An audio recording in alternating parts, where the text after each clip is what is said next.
పోయినసారి నేను అసెంబ్లీలో అడిగిన మీరు చూసుంటారు 7,000 కోట్లు ఎక్కువ పెట్టినామంటే లేలే మేము ధరలు పెంచాము అన్నారు. ఏం జరిగింది? బీర్ల ధరలు పెంచిందా లేదా?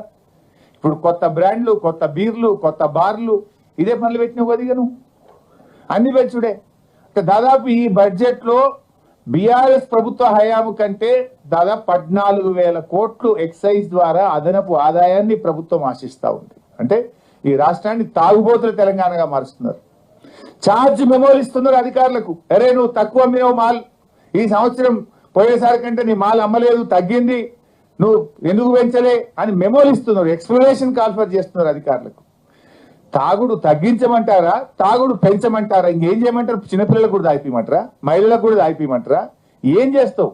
ఎట్లా పెరుగుతుంది 14,000 కోట్ల ఆదాయం? నేను అడుగుతా ఉన్నా. ఈసారి బడ్జెట్ లో చాలా ఎక్కువగా ఎక్సైజ్ మీద ప్రతిపాదించడం జరిగింది. నాన్ ట్యాక్స్ రెవెన్యూ, భూముల అమ్మకం. అప్పుడేమో పెద్ద పెద్ద మాటలు మాట్లాడి తాతలు ఇచ్చిన ఆస్తి, తండ్రులు ఇచ్చిన ఆస్తి రేపు బొందబెట్ట నీకు కావాలి, భూములు ఎట్లా అమ్ముతారు అన్నారు.